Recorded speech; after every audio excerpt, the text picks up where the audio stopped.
परी की जादुई छड़ी। बहुत समय पहले की बात है। रामपुर नामक गांव में मनोज अपनी पत्नी के साथ रहता था। दोनों पति पत्नी अपनी खेतों में काम करके अपने घर का गुजारा चला रहे थे। वे दोनों हंसी खुशी अपना जीवन व्यतीत कर रहे थे। उन दोनों के बीच इतना आपसी प्यार देखकर उनके पड़ोसी उनसे खूब जला करते थे, लेकिन इस बात से उन दोनों को कोई फर्क नहीं पड़ता था। लेकिन वह ईमानदारी और लगन के साथ अपने खेतों पर मेहनत किया करते थे और उससे पैदा होने वाले अनाज से बाजार में बेचकर अच्छी खासी कमाई कर लिया करते थे। इस बार उन्होंने अपनी पूरी मेहनत के साथ अपने खेतों में गेहूं की फसल बोई थी।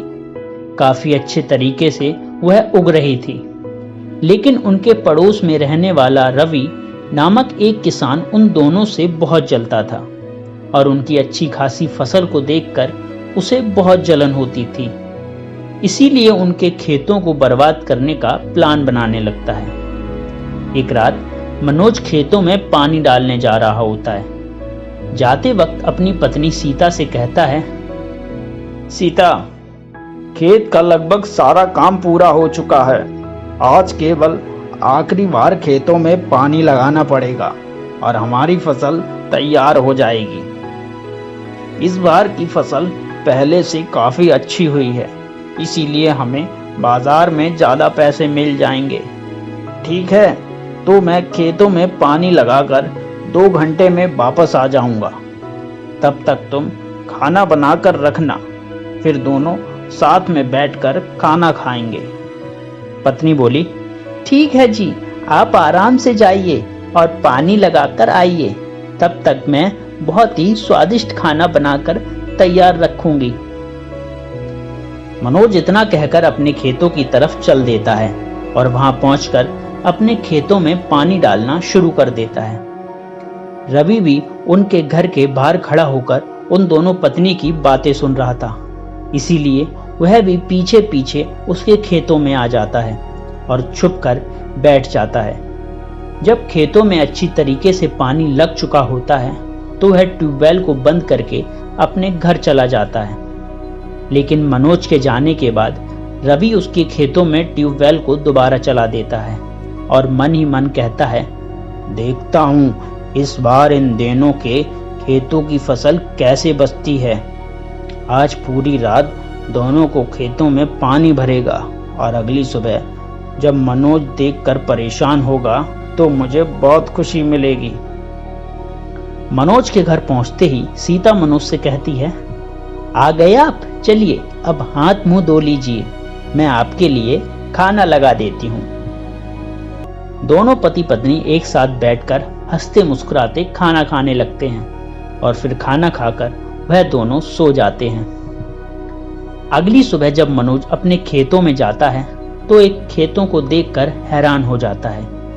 उसके खेत में चारों तरफ पानी ही पानी होता है और उसकी सारी फसल पानी में डूबकर खराब हो चुकी होती है। यह सब देखकर वह बुरी तरह से रोने लगता है और कहता है, हे भगवान, यह मेरी फसल को क्या हो गया।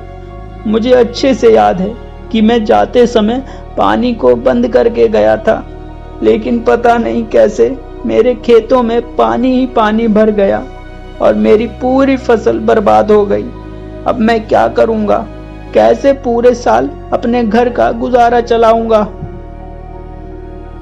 रोते रोते मनोज अपने घर पहुंचता है और अपनी पत्नी सीता को सारी बात बताता है। सीता, आज हम बर्बाद हो गए। हमारे खेतों में पता नहीं कैसे पानी भर गया और सारी फसल पानी में डूबकर बर्बाद हो गई। पत्नी बोली, अरे आप किस तरह की बातें कर रहे हैं, ऐसा कैसे हो सकता है। कल जब आप वापस आए थे तभी मैंने आपसे पूछा था कि आपने ट्यूबवेल बंद कर दिया या नहीं, तो आपने कहा था हाँ बंद कर दिया। तो फिर वह कैसे खुला छूट गया। मनोज बोला, मुझे अच्छी तरह से याद है, जब मैं घर आ रहा था तो मैंने ट्यूबवेल को बंद किया था, लेकिन फिर भी पता नहीं क्या हुआ, वह कैसे खुला रह गया और सारा खेत बर्बाद हो गया। यह सारी बातें करके दोनों पति पत्नी बहुत उदास हो जाते हैं और रोने लगते हैं। क्योंकि फसल से उनके पूरे साल का गुजारा होना था। लेकिन अब उस फसल के बर्बाद होने के बाद दोनों के पास कुछ नहीं बचेगा। पूरा साल उन्हें परेशानी में बिताना पड़ेगा। तभी सीता मनोज से कहती है, सुनिए, मुझे लगता है कि यह किसी न किसी की चाल है।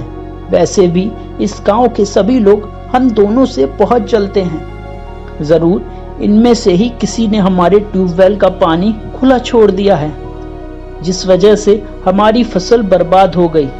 मनोज बोलता है, सीता, हमारे पास इस बात का कोई सबूत नहीं है। किसी और ने हमारे साथ यह खेल खेला है, इसीलिए शक का कोई फायदा नहीं होगा। बेहतर यह है कि हम दोनों अपने खेत को ठीक करने का कोई उपाय निकालें।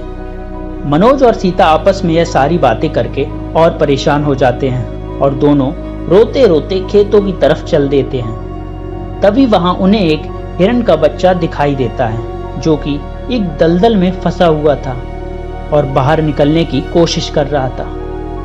उसे देखकर उन दोनों के मन में बहुत दया आ जाती है और मनोज उसे दलदल में घुसकर हिरण के बच्चे को निकालने की कोशिश करने लगता है। लेकिन वह दलदल इतना गहरा होता है कि मनोज खुद ही उसमें फंसने लगता है।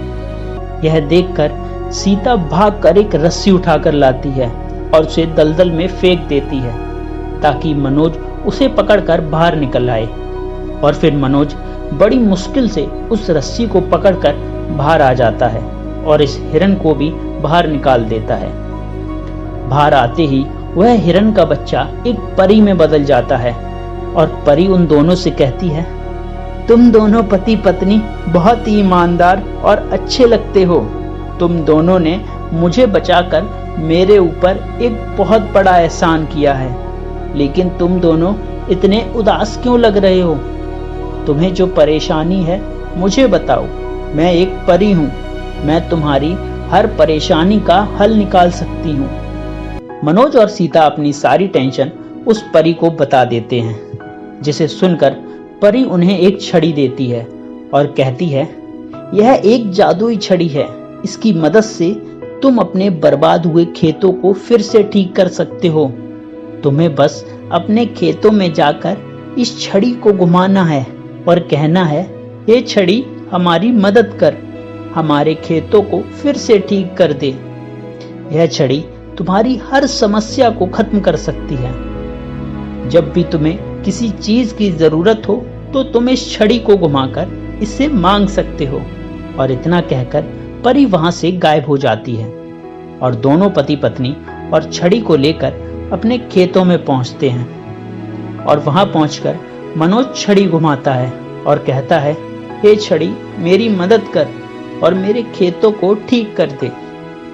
इतना कहते ही मनोज के खेतों का सारा पानी गायब हो जाता है और उसकी फसल फिर से लहलाने लगती है, जिसे देखकर मनोज और सीता बहुत ही खुश हो जाते हैं और छड़ी लेकर वापस अपने घर आ जाते हैं।